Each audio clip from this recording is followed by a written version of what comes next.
Right, this your brother Issachar coming at you with another lesson. First off, I want to give all praises to Yahweh, Bahasham, Yahweh Shai, Bahasham, Rachaa Quadash. Double honors to the apostles of the great millstone, which I learned this truth from. Honors to the elders and brothers out there pushing this word through the four corners of the earth within truth and sincerity. And shalom to the Akwat that's listening and learning. Today's video is going to be entitled, "It Didn't Feel Like $80 Worth of Food." Now, I got inspired to do this lesson because of this article that popped up on my notifications, and it pretty much, went into inflation. All right, and we just gonna go right into it. It says, "It didn't feel like $80 worth of food. Inflation is making it hard to make healthy food choices." Then let me go ahead and expand this so we can read a little bit of it, because this is a very lengthy article. So we're not gonna read all of it. We're just gonna read just a little bit. Then we'll hop right in the scriptures. It says, Aurora, Colorado. It says, Kevin Taves stretches a pot of spaghetti for 3 days of meals. Esmeralda Cortez gets eggs and bread from the food bank so she can afford laundry detergent at the store. Donnie Whitfield buys generic cereal instead of the Kellogg's he prefers. Although unemployment continues dropping and wages are on the rise all across the country, low-income people are struggling to put food on the table as skyrocketing inflation and high gas prices take a bigger bite of their already small paychecks. And it says the experts say there's little reprieve in sight because of a combination of factors, Salakia, including, you already know that, related supply chain disruptions, Russia's war on Ukraine, and corporate price gouging. Further out, high fertilizer costs could compound the issues. It says you might be making $20 an hour, but what you're paying out is so much more in rent, in gas, and food, especially when you're single, said Tave, 57, after collecting bread, eggs, meat, and soda from a Salvation Army food pantry in the Denver suburbs. I went to the grocery store and I came out with the bags in my hand, and it cost me $80, and it didn't feel like $80 worth of food. Then it says some politicians, especially President Joe Biden's conservative critics, blame the president for driving up food, labor, and fuel prices in part by limiting new oil and gas drilling on federal lands and by providing cash assistance to families during that. Biden, who has blamed inflation largely on what he's dubbed the Putin price hack, last week announced a $1 billion plan to increase independent meat and poultry processing capacity, citing processing slowdowns that began during the that word.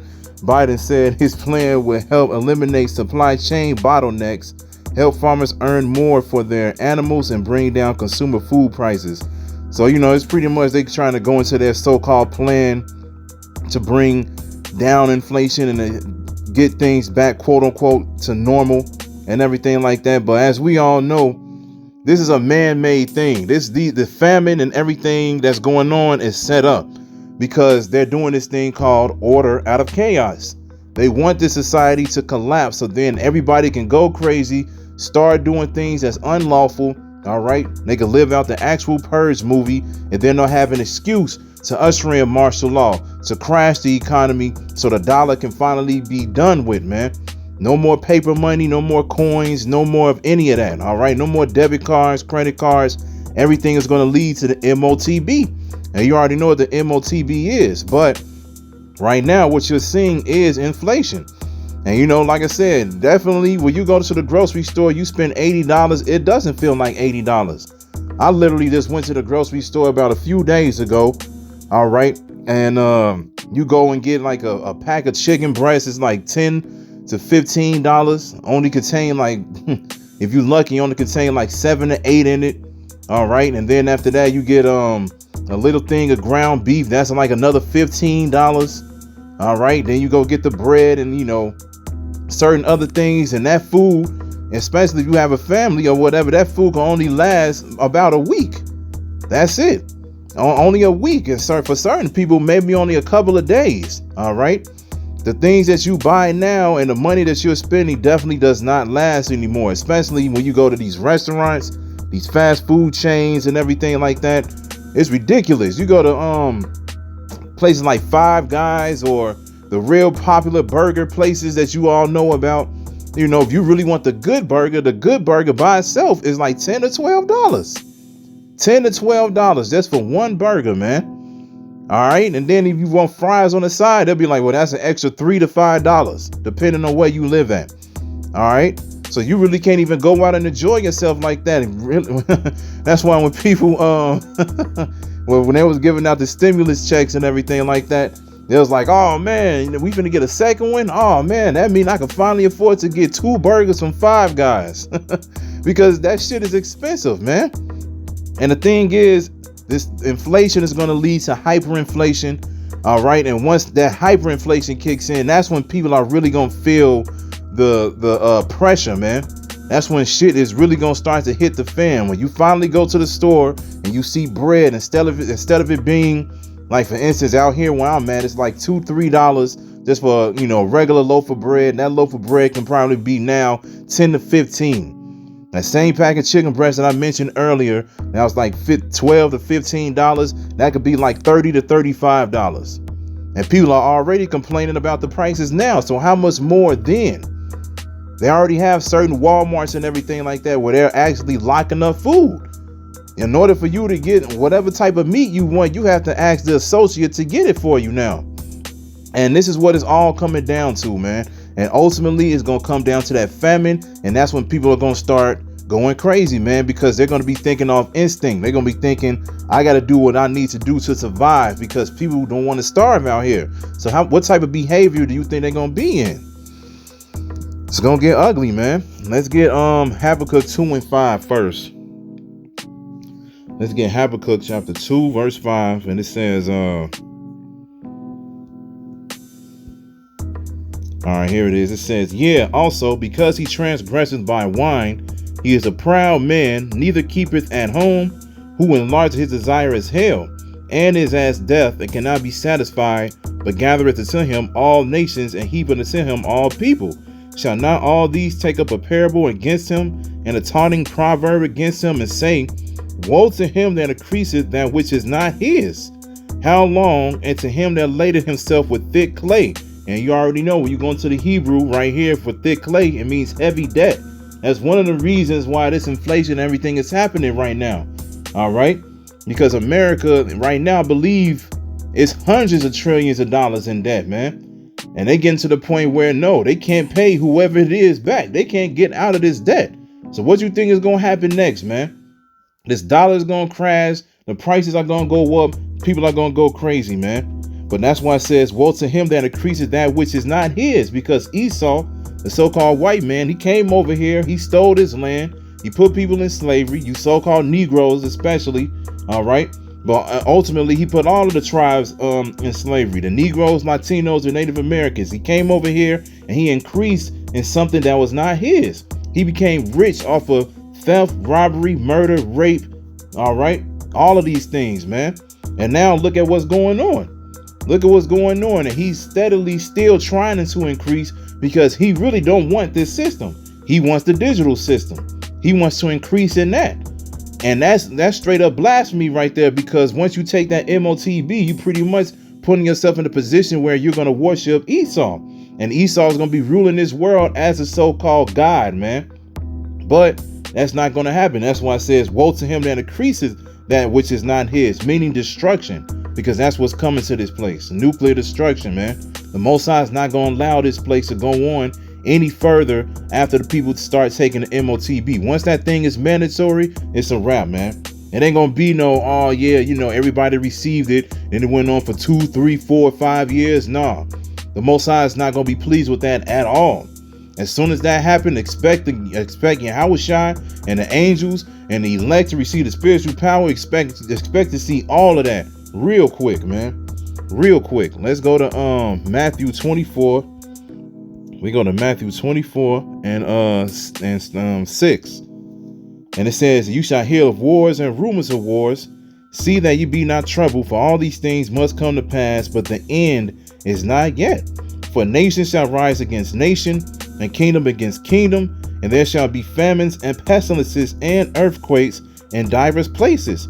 All these are the beginning of sorrows. So what you're seeing right now with the thing that's going on with Russia and Ukraine, the inflation that's happening, people complaining, they can't find jobs, they can't put food on the table for their family or themselves. Just like we just read in the article, a lot of these people are single and they can't even take care of themselves. They still got to go to these food banks and everything. All right. These are the beginning of sorrows. This is the beginning of people mourning and crying and sighing and doing all of these things, man. All right. They out here pretty much assed out and they don't know what to do. They don't know what to do. They're trying to look for a way out, but they can't find it, and they won't. Because what you got to understand is this is the Most High bringing down this society. This society deserves judgment, man. And we happy about it. When we see things like this, hey, they be like, man, inflation is happening, this and this is happening. We like, yes, man. Because people don't realize that they deserve this judgment, man. This place is proud and wicked. So, hey, let it be destroyed like it will be, man. It will be. These are the beginning of sorrows. Or like the scriptures say, since it's the beginning, expect things to get worse. Let's get Proverbs 11 and 4.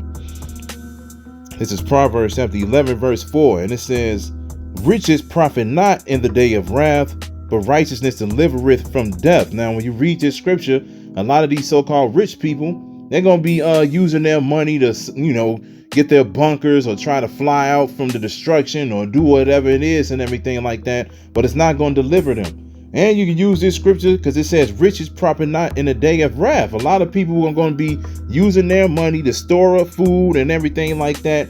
And they're going to be thinking that they're okay.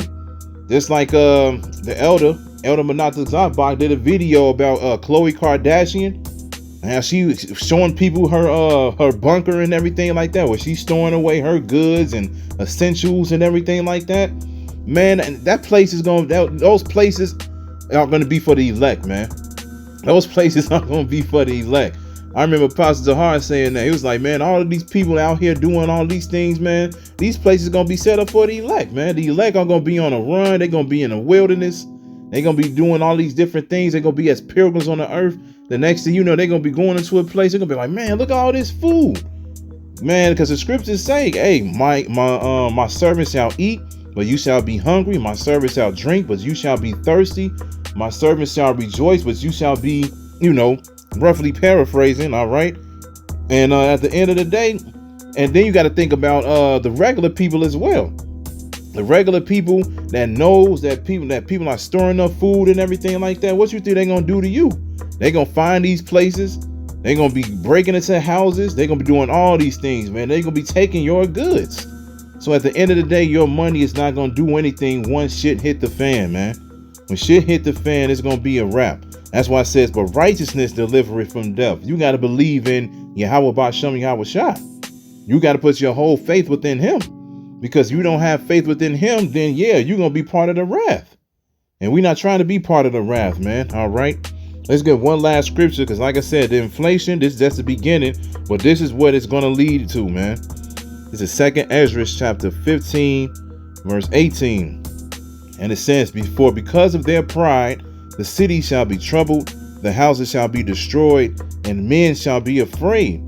A man shall have no pity upon his neighbor, but shall destroy their houses with the sword and spoil their goods because of the lack of bread and for great tribulation. It's not going to be any food out here, man. Like I said, they are orchestrating this, and this is going to be a man-made famine. It's not going to be a thing where literally they can't keep up with the industries and the companies and everything like that so they can keep producing food for the people. No, they know they can do it. They know they can do it. They got all the technology and everything like that, man. They got everything running according to the way they didn't want to do it. They can have this thing running like a well-oiled machine if they want to, but they don't want that, man. You got to remember, they trying to depopulate the world. They trying to bring it down to under 500 million people. So one of the ways they going to do it is they're going to starve you people to death, man. They're going to do it on purpose. Like I said, they're going to crash this economy. They're going to take away the dollar. They're going to do all of these things on purpose, just so they can finally usher in their NWO. But like it says right here, a man shall have no pity upon his neighbor, but shall destroy their houses with the sword and spoil their goods. Like I said earlier, people are going to be breaking into other people's houses with guns, bats, knives, whatever weapons they can find. If they realize that you have something, they're going to take it, man. They're going to take it. And there's a lot of people that's out here talking about, oh, man, you know, I got all the skill with my weapons. I got all the guns in the world, man. We going to be all right. No, you not, man. If you don't have the power of the Lord on your side, you're not going to make it. And that's only for the Negroes, Latinos, and Native Americans. Your Israelites, if your bloodline does not go back to the Israelites and you are not part of the elect, you're going to get caught up out here, man. This is why you got to believe the gospel. You got to believe this. This is good news that we bringing out, because when these things happen, we understand that Yahushua is coming back, and we understand that the kingdom will be right after that, man. But before that, we have to be tested, and we will be tested.